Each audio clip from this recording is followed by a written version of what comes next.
Lorsque tu es quelqu'un qui a trompé beaucoup de gens et qui a beaucoup d'ennemis, la probabilité que tous ceux qui ont parlé de toi se trompent est proche de zéro.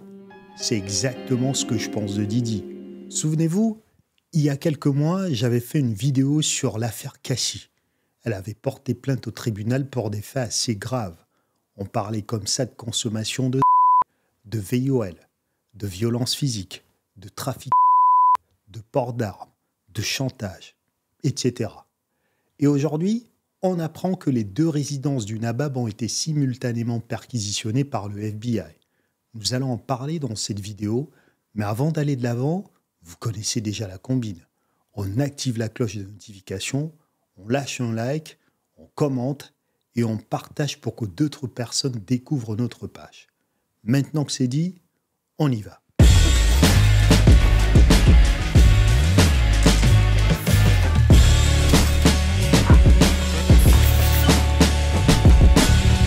Alors, comme je le disais, Didi traverse certainement la période la plus difficile de sa vie et c'était prévisible, car les plaintes se rapprochaient et il avait beaucoup d'allégations et des rumeurs après l'affaire Cassie. À la fin de ma précédente vidéo sur cette affaire, je vous avais mentionné qu'en voyant comme ça les images de Didi en panique après la rapide entente trouvée avec Cassie, j'avais le sentiment que le pire se prépare pour lui. Et on y est. Une nouvelle virale est sortie de TMZ et elle est sans équivoque. Les maisons de Didi à LA et Miami ont été perquisitionnées par des agents fédéraux du HSI. En gros, ce sont les agents qui mènent comme ça des enquêtes pour la sécurité intérieure des États-Unis. Et là, vous allez me dire, mais Christian, Didi n'est quand même pas une menace. C'est vrai, mais lorsque les agents fédéraux ont un mandat pour perquisitionner votre baraque, ils ont déjà plus que des doutes sur vous. Sur le site de TMZ, il est écrit « HSI New York mène des actions de maintien de l'ordre dans le cadre d'une enquête en cours avec l'aide de HSI LA, Miami et d'autres partenaires locaux chargés de l'application de la loi. » Ça veut donc dire qu'ils sont arrivés avec suffisamment d'informations justifiant la perquisition. Et plus loin, on a la justification de la perquise. Les rapports indiquent que c'est lié à des allégations de trafic sexuel portées contre Didi au cours des derniers mois par différents plaignants. Il est donc recherché pour trafic sexuel.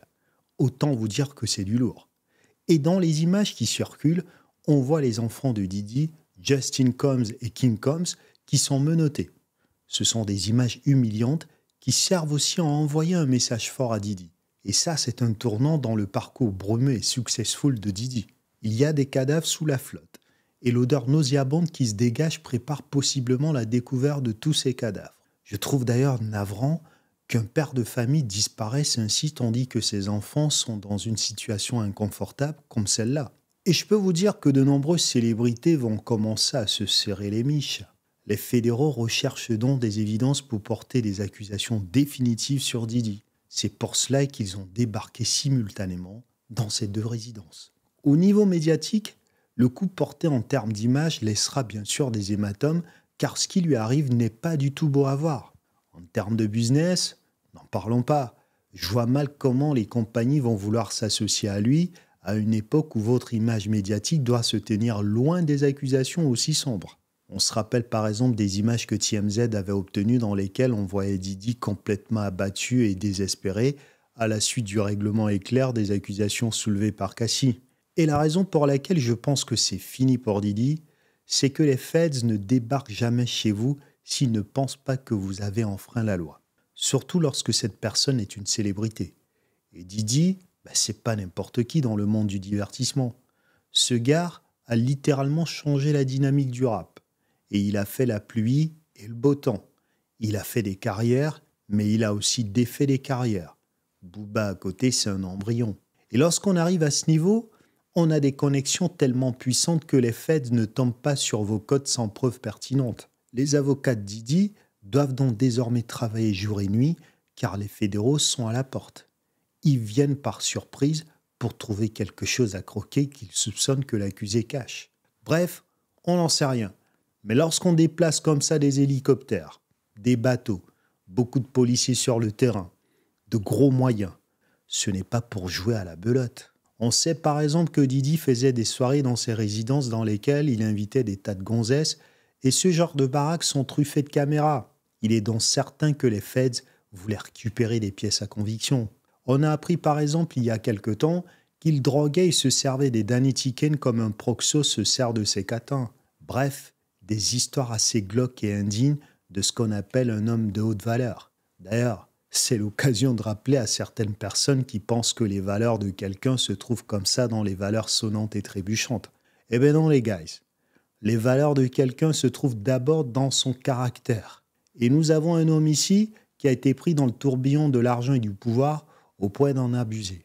Alors Didi est plutôt un homme de basse valeur. Avoir accès comme ça à toutes ces femmes, vivre dans une promiscuité délirante, soudoyer comme ça des gens, mener des actions diaboliques, briser des vies pour vivre dans l'hystérie de l'opulence n'est pas être un homme de grande valeur. Et je sais qu'avec les réseaux sociaux, les fanfaronnades, les prétentions, le narcissisme et tous ces comportements déviants ou dysfonctionnels, les gens pensent désormais que c'est normal. Et lorsque beaucoup d'entre vous voient comme ça ces vies remplies d'abondance et de luxure, vous aimeriez bien être à proximité de ces gens et vivre cette exubérance. Mais en réalité, c'est comme si vous vous rapprochiez du diable et les mots qu'il vous murmure sont comme ça très affriolants. Méfiez-vous donc de toutes ces belles vies en apparence que vous voyez dans les réseaux sociaux. Vous pourrez être choqué et heurté violemment par ce que vous allez découvrir.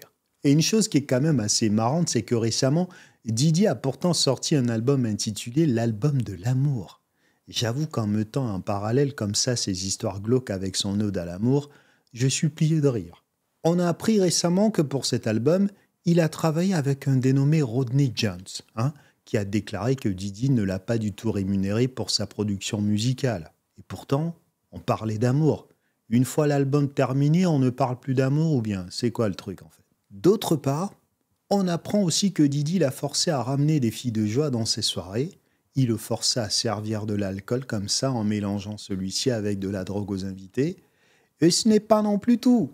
Sa chef de cabinet Christina Koram, le PDG d'Universal Music Group Lucian Grange, ou l'ancienne PDG de Motown, Ethiopia Habte Mariam, et même son fils, Justin Combs, sont poursuivis par Rodney Jones comme des complices de Didi. Autant vous dire qu'on est dans une boucle diabolique qui fera aussi vomir des personnes maléfiques. Et dans la plainte, on apprend aussi qu'en plus des prostituées, des filles mineures participaient même aux soirées. L'ardoise réclamée par Rodney Jones est de 30 millions de dollars. Bon, il y va un peu fort, mais je comprends que tout le monde a trouvé une opportunité de se faire du fric en quelques procès. Alors évidemment, le clan Didi s'est précipité de taxer ces allégations de farfelus, tout en profitant de l'occasion pour présenter Rodney Jones comme une personne désespérée qui prend des mesures désespérées dans l'espoir de gagner du fric. Les journées s'assombrissent donc comme ça de plus en plus pour Didi. Et logiquement, si on part du principe que c'est une personnalité publique qui fait des soirées qui font parler, on devrait se demander pourquoi maintenant? Parce qu'au fond, les Feds savent que des individus aussi exubérants ont toujours des vidéos qu'ils enregistrent dans leurs soirées et ces vidéos sont des moyens de pression. Didi a des caméras dans toutes ses maisons et à moins d'être candide, il est certain qu'il a déjà utilisé certaines vidéos contre certaines personnes. Croyez bien qu'à ce niveau de réussite, les serpents sont plus venimeux en haut. Jeffrey Epstein, qui est décédé étrangement en 2019, l'a fait pendant des années avant de tomber. Peut-être que c'est la même chose pour Didi, on ne sait pas. Peut-être que c'est juste l'histoire d'un mégalomane, d'un sociopathe qui s'effondre. Là encore, on ne sait pas. Peut-être que Didi a des preuves croustillantes sur certaines personnes et ils ont enclenché les manières fortes pour l'empêcher de nuire. Mais je suis quand même assez surpris que les Feds aient décuplé comme ça autant de moyens pour un gars qui n'a pas un cartel de drogue à sa charge ou qui ne sert pas des organisations exogènes qui nuisent à la politique intérieure américaine. C'est clairement excessif. Maintenant, Didi était un nabab intouchable. Et je pense qu'il avait lui-même développé comme ça la certitude qu'il est inaltérable, et c'est implacablement ce mécanisme psychologique qui arrive aux gens qui prennent du galon.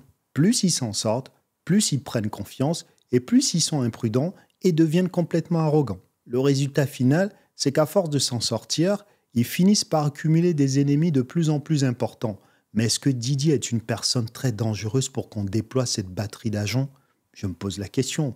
Je trouve la situation évidemment troublante sur le fait que de nombreuses structures de sécurité se mettent subitement à travailler conjointement pour arrêter un milliardaire. Nous savons tous que Plus vous montez dans les affaires, plus vous aurez des ennemis qui vont vouloir vous détruire. Je ne crois donc pas qu'on est juste dans une affaire de trafic sexuel. Je pense que c'est un artifice évidemment grave pour engager des procédures à son égard. Mais souvenez-vous par exemple de R. Kelly. Comparativement à Didi, le bougre, il n'avait pas le bras long. Didi, lui, il a du pognon et en plus de cela, il a le bras long et il a des mentors puissants comme par exemple Ray Dalio qui encensait encore Didi en 2021 en le présentant comme un rôle modèle et quelqu'un qui veut aider les autres. Mais une chose que vous devez toujours comprendre, c'est que le diable se cache toujours dans tout ce qui a une apparence noble. Il y a quand même des allégations sur Didi depuis des années. Pourquoi durant tout ce temps, rien n'a été fait ? Pourquoi les faits lui ont laissé autant de temps pour qu'il ait comme ça le temps de se débarrasser des ordinateurs, des photos et autres vidéos compromettantes ? Pourquoi ? On sait qu'il organisait des soirées avec des mineurs qui étaient drogués. Certaines personnes qui lui apportaient des drogues étaient des mules. Il faisait du chantage. On parlait même de blanchiment d'argent, de harcèlement en tout genre. On parle là de la personne qui faisait les soirées mondaines les plus folles parmi les célébrités. Alors des cartouches sur les gens, il en avait un paquet. Dans le milieu du hip-hop, c'est le Jeffrey Epstein du game. Alors je ne veux pas faire le complotiste, mais toutes ces personnes étrangement mortes après avoir croisé Didi, ça laisse quand même perplexe. Et je note aussi que dans cette affaire au Cambolex, Didi n'était pas dans son jet privé qui s'est retrouvé à Antigua, tandis que lui, il était bloqué tranquillement à la douane américaine. C'est quand même assez cocasse. Ça pose aussi quand même la question de savoir qu'est-ce qui justifie le trajet de ce jet privé jusqu'aux Caraïbes sans être arrêté. Est-ce pour emporter des choses qui doivent être cachées ? Est-ce quelqu'un qui devait s'enfuir qui était à bord de ce jet privé ? Je trouve quand même assez curieux qu'on laisse sortir l'avion de quelqu'un qu'on s'apprête à accueillir pour qu'il se rende dans une île qui interdit comme ça les extraditions vers les US. C'est pour moi d'une certaine manière la preuve irréfutable que Didi a le bras long. Et il est évident qu'il a des gens bien plus hauts que lui qui lui permettent de faire des actions qui les couvrent ou qui le couvrent. Pour moi, le jet privé qui sort comme ça du pays tandis que lui est dans le territoire, ça sonne un peu comme la fumée qu'on nous balance pour nous détourner de quelque chose. Mais bon, ça fait beaucoup de questions que je me pose, mais je vais m'arrêter ici en disant que de toutes les façons, tout ce qui a été fait dans l'obscurité finit toujours par s'exposer à la lumière. Et pour finir, j'ai 2 dernières choses en bonus. La première est celle-ci. Didi a récemment cédé les actions de Revolt, qui est la chaîne de médias afro qu'il a créée à un repreneur anonyme. Et il n'est plus du tout associé à la compagnie qui potentiellement vaut désormais des milliards de dollars. Alors je me demande, est-ce qu'il a vendu cette compagnie à un autre noir ? On n'en sait rien, mais voyez bien où je vous emmène. Il a récemment accusé Ciroc, vous savez, la marque d'alcool qui est produite en Charente en France, de racisme. Ce qui pose ici la question de l'amour de nos semblables qui ne doit pas se faire uniquement au travers de notre couleur de peau, mais surtout de nos exigences et du respect de nos intégrités. Lorsque Didi est devenu ambassadeur de Ciroc, les ventes ont grimpé grâce à la communauté noire. La communauté noire qui n'a toujours pas appris à acclamer comme ça un noir, surtout lorsqu'il fait des actions nobles à l'égard des noirs. Faire la promotion de l'alcool aux noirs n'est donc pas un signe d'excellence. Encore plus lorsque ce sont des produits qui ne sont ni produits, ni tenus en laisse par des noirs. À travers les histoires comme celle de Didi, je profite encore de l'expérience que j'ai déjà avec la négritude pour dire aux afrodescendants qui regardent mes contenus qu'il faut apprendre à se méfier de ceux qui ont l'attirail intégral des noirs fantastiques. C'est très souvent un piège et ça a été prouvé à maintes reprises dans l'histoire. Beaucoup de noirs qui veulent réussir dans les affaires aiment titiller vos sensibilités les plus instinctives. Alors en voyant que ce sont des noirs comme vous, vous allez vous jeter dans leur trajectoire sans savoir qu'ils ne sont que des pantins. Vous en avez dans la politique, le commerce, l'activisme, même la création de contenu et j'en passe. Ils utilisent votre soif de voir des sociétés noires fortes pour vous vendre un storytelling sur eux qui est complètement faux. Ils ne sont que des marionnettes, manipulées par un ou plusieurs marionnettistes. Vous m'excuserez donc si je suis un vieux singe à qui on ne peut plus apprendre à faire des grimaces. Mais je n'acquiesce jamais quelqu'un juste parce qu'il est noir. Je n'achète jamais rien juste parce que ce sont des noirs à la manœuvre. Je m'assure d'abord que ce qui est proposé est bon pour mon corps, bien pour mon âme ou pour mes semblables. Pourquoi vénérer certains raps parce que ce sont des noirs qui le pratiquent ? Pourquoi acheter certains produits parce que ce sont des noirs qui les vendent ? Qu'en est-il de la qualité, du message, du service ou du sentiment de faire quelque chose de mieux pour l'humanité. J'essaie vraiment d'orienter ma vie comme une torche pour l'humanité et non comme une lampe apparente qui nous entraîne comme ça dans l'obscurité. Et je suis toujours sidéré de voir certains noirs ne toujours pas comprendre que ce qui est mauvais est mauvais. Peu importe que ce soit un noir ou un blanc, c'est mauvais, c'est tout, point barre. Les pisteurs de la destruction ne doivent plus jamais vous séduire. Certaines personnalités noires qui sont riches ne s'intéressent pas à vous, bordel. Ce sont vos larmes, votre naïveté, vos traumatismes, votre romantisme à tous les étages et ce manque de rigueur morale qui les intéresse. Regardez par exemple ce que les précurseurs de Black Lives Matter ont fait de vos torpeurs. Ils vous ont soutiré de pognon et au final, ils vivent des vies gavées d'enrichissement et d'opulence, tandis que vous continuez en fait de n'avoir aucun contrôle sur vos destinées. Ils se cachent parfois comme ça sous le racisme et sous le couvert de la fierté noire, parce qu'ils savent que ça va exciter la foule noire, alors qu'ils sont autant corrompus que ceux qu'ils vous présentent comme des monstres. Dans le conflit opposant Diddy à Ciroc, il a comme d'autres tenté de se cacher derrière la race en l'utilisant comme couverture. Mais ça n'a pas marché, et il a rapidement abandonné les poursuites. Ce que j'essaie donc de vous dire, c'est que les compagnies n'en ont rien à faire de savoir qui boit en fait leur alcool. Ils font de l'oseille, tandis que vous vous empoisonnez. Et ceci, que vous soyez noir, vert ou violet ou beige, ils n'en ont rien à glander. Les allégations de racisme que vous allez donc sortir apparaîtront comme de la victimisation. Et ça, c'est ironique, quand on sait que Diddy méprisait, blessait, voire même tuait des corps noirs. Qui sont donc les victimes en fait dans ce genre d'histoire? Ça me fait d'ailleurs penser à certains activistes noirs dans la francophonie qui aiment parler comme ça de l'unification des Noirs, mais qui ne supportent pas du tout la contradiction et qui ne font d'ailleurs rien pour être ensemble, mais qui se comportent comme les pires crapules contre leurs semblables. La raison est toute simple. Ces gens ne veulent surtout pas que vous brisez leur fonds de commerce en incitant les Noirs à réfléchir par eux-mêmes. Non, ils ne veulent surtout pas ça. Lorsque je dis aux femmes noires, par exemple, de rejeter les profils de femmes déviantes, les Noirs que vous voyez défendre ces femmes au nom de la femme noire sont ceux-là même qui profitent des tumultes de la communauté noire. Et vous savez ce qu'ils font? Ils vont les gaver de toutes ces phrases faussement bienveillantes pour les maintenir dans un mensonge. Ils ne veulent pas que vous appreniez à être critique à l'égard de vous-même. Ils ne veulent pas que vous vous réveillez. Ils préfèrent que vous restez comme ça à les ovationner parce qu'ils vous gardent comme ça sous leurs griffes. Avant que Diddy ne signe son deal avec Ciroc en 2007, Ciroc vendait 120 000 caisses seulement par an. En 2014, il vendait 2 millions de caisses par an, c'est-à-dire 7 ans plus tard. Et Diddy, dans tout ça, touchait 50% de bénéfices en faisant une promotion monstrueuse d'alcool dans la communauté noire. Jay-Z aussi fait la même chose avec Armand de Brignac. Idem pour 50 Cent avec Branson. Vous pensez que sa guéguerre d'ailleurs avec Diddy est juste parce qu'il n'aime pas Diddy?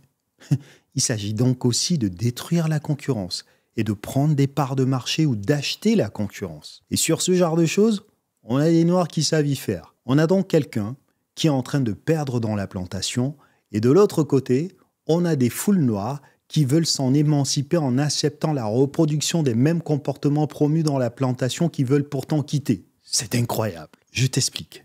Si tu reproduis la même chose qui est promue dans la plantation, tu es juste devenu une pâle copie du maître. Tu fais la même chose. T'as rien changé. Et t'as rien proposé à l'humanité de révolutionnaire en fait. Et le deuxième bonus que je veux te donner, c'est que dans les années 2000, Gregory James Kading, l'ancien inspecteur de la police de LA devenu détective privé, avait enquêté sur la mort de Tupac Shakur et Biggie Small. En 2011, il avait sorti le livre intitulé Murder Rap, The Untold Story of Biggie Small and Tupac Shakur. Et dans ce livre, il est sans équivoque. Sean Combs, a.k.a. Diddy, et Suge Knight étaient tous les deux impliqués dans les meurtres de ces deux icônes du rap. Son livre a eu un cycle comme ça de passage dans les médias, puis on est retourné dans les flux d'informations que nous connaissons. Et pourtant, il y avait des informations hautement importantes dedans, comme ce passage que j'avais noté qui nous disait que Keffe D, l'homme qui a été reconnu coupable donc du meurtre de Tupac en 2023, avait eu un certain Sean Combs qui lui avait proposé $1 million pour tuer Tupac. Le reste, c'est l'histoire tragique que nous connaissons. Et là encore, la question pertinente que nous devons nous poser est de savoir pourquoi Keffe D a tué Tupac s'il n'avait aucun bif avec lui. Quel serait le motif si ce n'est une somme d'argent pour faire cette sale besogne? Vraiment, avec les rebondissements que nous avons actuellement sur Diddy, il est donc certain que nous ne sommes pas du tout au bout d'incroyables révélations. On arrive donc au bout de cette vidéo. Ce que je vous propose est très simple. Likez cette vidéo, partagez-la autour de vous, lâchez-moi un commentaire pour me dire ce que vous en avez pensé et on se retrouve prochainement pour une autre vidéo. Tenez, par exemple, vous allez me faire plaisir. Vous allez tous vous retrouver donc sur YouTube, vous abonner. J'aimerais bien qu'on arrive comme ça à 50 000 abonnés, tenez. Une fois qu'on a fait ça, on va essayer d'être vraiment coriace et on va taper les centaines de milliers d'abonnés. On fait ça? Allez, je vous embrasse, prenez soin de vous surtout et à très vite. Ciao!